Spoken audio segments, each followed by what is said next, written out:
The question is, what vibration are you attuning to, and what kind of thoughts are you picking up?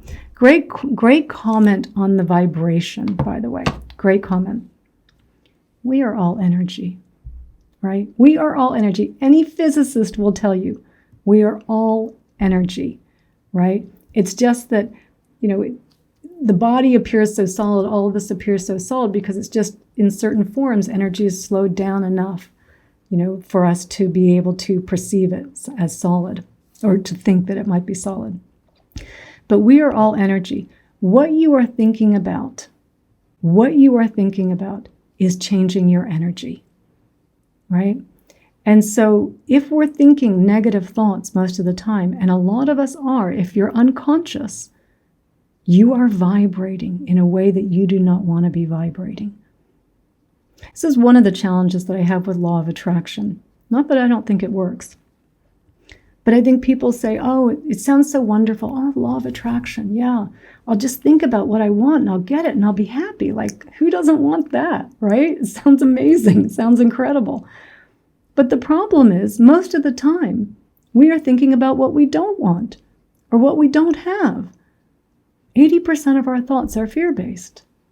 We evolved to focus on what could go wrong, not what's going right.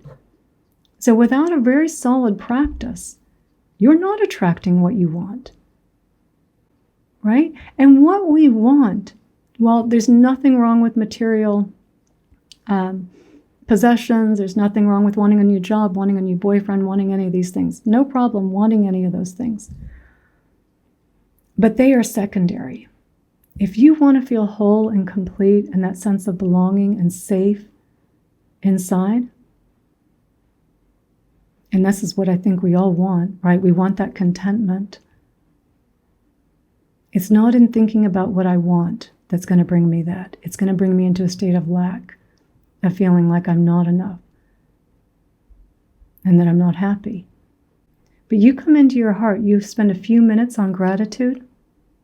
You spend a few moments thinking about when someone was kind to you and how good that felt, that kindness, or the generosity that you gave to another person. Thinking about compassion, right? Thinking about caring about another being. You have changed your whole vibration. And you are now vibrating at the frequency that you want to be vibrating at. So the way that I teach it, I don't teach people to imagine you want these things outside of you and that you're going to get them and they're going to make you happy. They can't make you happy. Not for very long. Not for very long.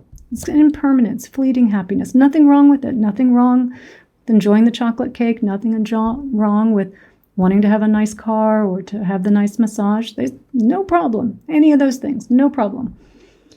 But they cannot bring you the contentment, the peace, the quiet, the stillness that you are seeking inside.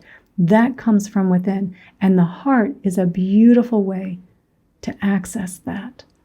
It's why in the meditation, before I ask you the self-inquiry question, I bring you into your heart to access the wisdom of your heart. If we want to vibrate at a frequency that is equanimous and peaceful and still, we cannot do that from a state of wanting. That is the exact opposite of contentment. I want this. Again, it's okay to say, it would be nice if that happened, or working towards something, but not imagining that whatever you get on the outside of you is ever going to bring you fulfillment or completeness. You've had all of these things. We've all had them. And they did not bring us the completeness and happiness that we were looking for. They're icing on the cake. Focus on that internal vibration. Focus on what's here in the present moment. And even in heart-centered practices where I just talked about gratitude or kindness or care or generosity, yeah, our thoughts are kind of going out of the present moment, say for a few minutes. But it has a way of cutting through all those negative thoughts, bringing us into reality to remember the good things, because that mind is so easily trained on the bad things and what could go wrong. So we have to train our mind back to, what do you have that's going right? I have a nice home. I have a roof over my head. All of my dogs are healthy right now. Right? I'm healthy right now. I have food in the fridge. I have beautiful people that came on my class today. I'm so grateful for this. I'm so grateful for these conditions, right? It reminds us of all of the good things we have going on, right? Or when we're focusing on the kindness that someone showed to us in the past. Yeah, people have been kind to all of us.